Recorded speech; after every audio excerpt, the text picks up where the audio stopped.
Assalamualaikum warahmatullahi wabarakatuh. Kami dari kelompok 6 akan membahas tentang permintaan dan penawaran.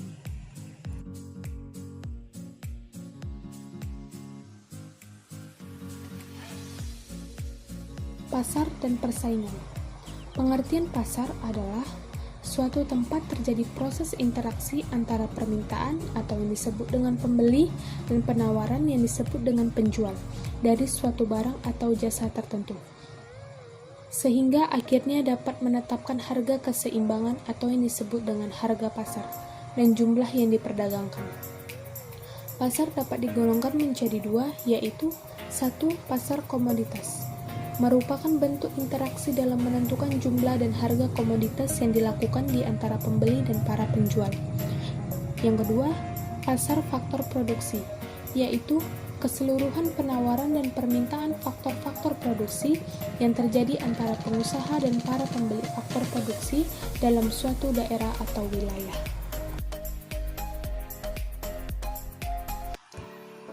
Jenis-jenis pasar menurut barang yang diperjualbelikan. 1. Pasar barang konsumsi adalah pasar yang memperjualbelikan barang-barang konsumsi untuk memenuhi kebutuhan manusia. Kedua, pasar sumber daya produksi adalah pasar yang memperjualbelikan faktor-faktor produksi seperti tenaga kerja, tenaga ahli, mesin-mesin, dan tanah. Jenis-jenis pasar menurut waktunya. 1. Pasar harian adalah pasar yang aktivitasnya berlangsung setiap hari dan sebagian barang yang diperjualbelikan adalah barang kebutuhan sehari-hari. 2. Pasar mingguan adalah pasar yang aktivitasnya berlangsung seminggu sekali, biasanya terdapat di daerah yang belum padat penduduk dan lokasi pemukimannya masih berjauhan. Ketiga, pasar bulanan adalah pasar yang aktivitasnya berlangsung sebulan sekali, biasanya barang yang diperjualbelikan barang yang akan dijual kembali, atau agen grosir. 4. Pasar tahunan adalah pasar yang aktivitasnya berlangsung setahun sekali, misalnya Pasar Raya Jakarta.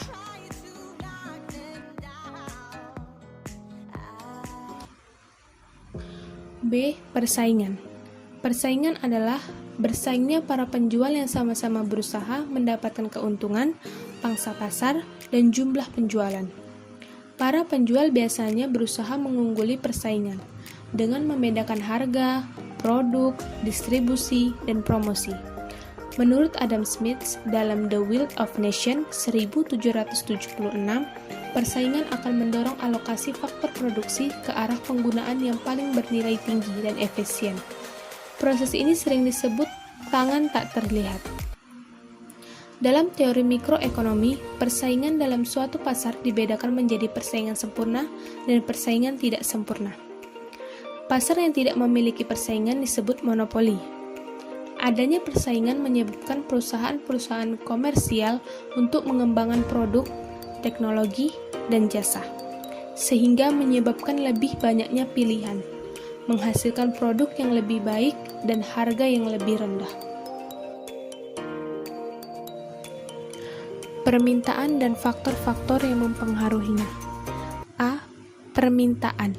Permintaan adalah keinginan konsumen membeli suatu barang pada berbagai tingkat harga selama periode waktu tertentu. Supaya lebih akurat, kita memasukkan dimensi geografis. Misalnya ketika berbicara tentang permintaan pakaian di Jakarta, kita berbicara tentang beberapa jumlah pakaian yang akan dibeli pada berbagai tingkat harga dalam satu periode waktu tertentu, per bulan atau per tahun di Jakarta. Faktor-faktor yang mempengaruhi permintaan. A. Harga barang itu sendiri. B. Harga barang lain yang terkait. C. Tingkat pendapatan per kapita.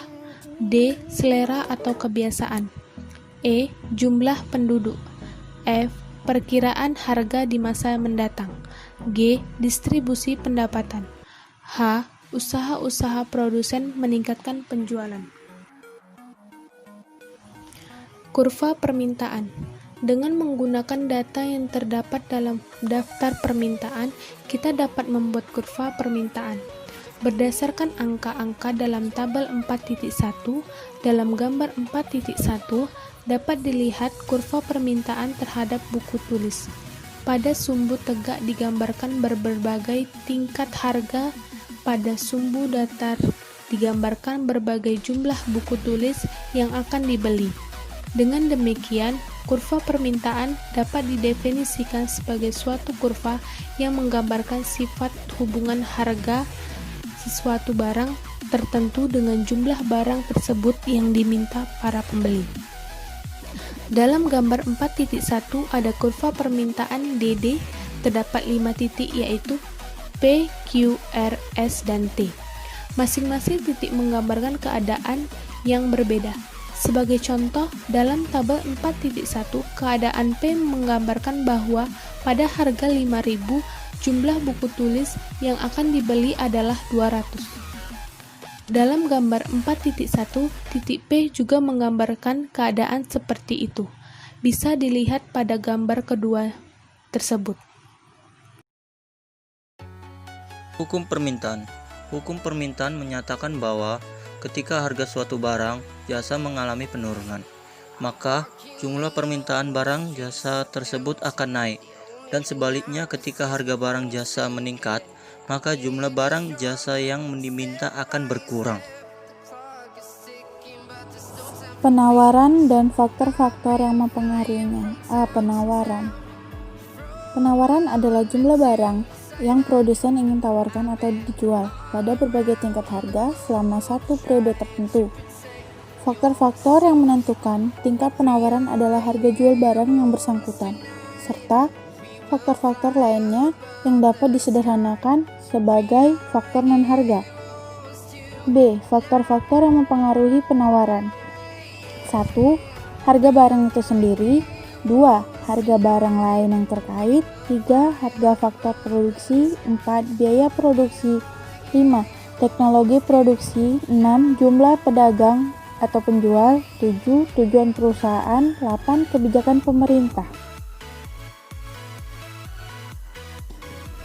Kurva penawaran.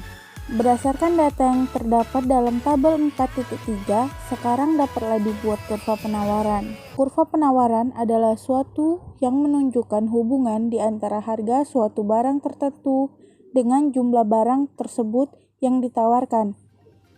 Dengan menggunakan data dalam tabel, dapat dilukiskan kurva penawaran buku tulis, yaitu seperti yang ditunjukkan gambar 4.5, titik B, C, D, dan E dalam gambar 4.5 secara berturut-turut menggambarkan keadaan A, B, C, D, dan E dalam tabel 4.3.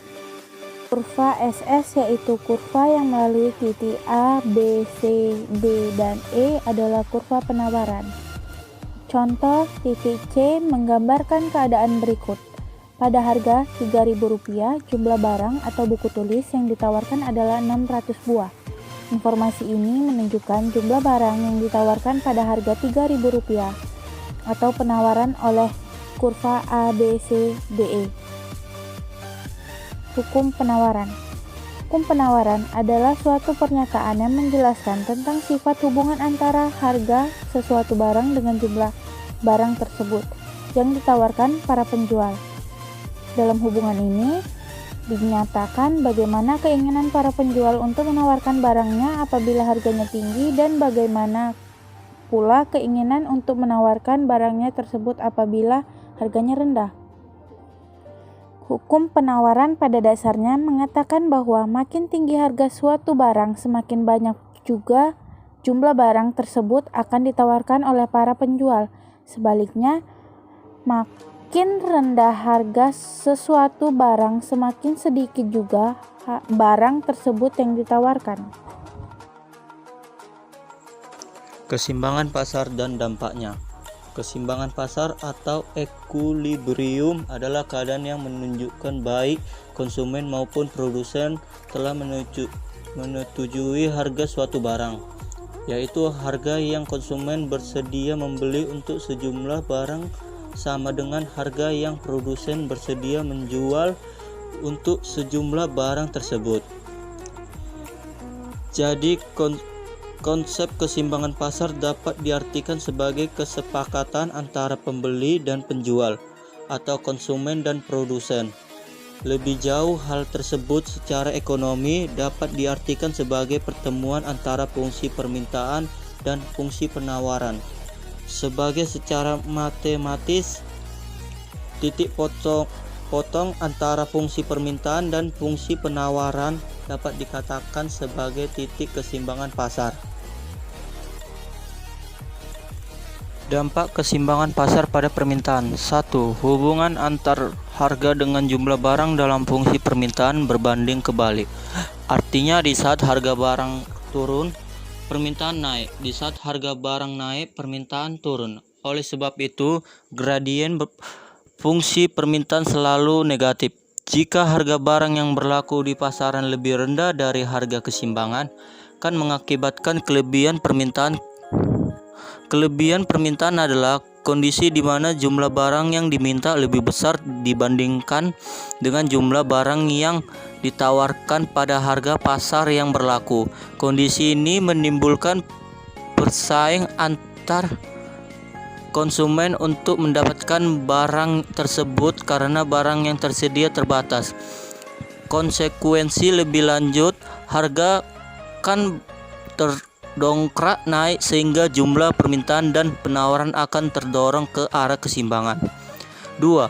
Fungsi penawaran di mana kenaikan jumlah harga barang akan diikuti dengan kenaikan jumlah barang yang akan ditawarkan. Sebaliknya, penurunan harga barang akan diikuti dengan penurunan jumlah barang yang ditawarkan.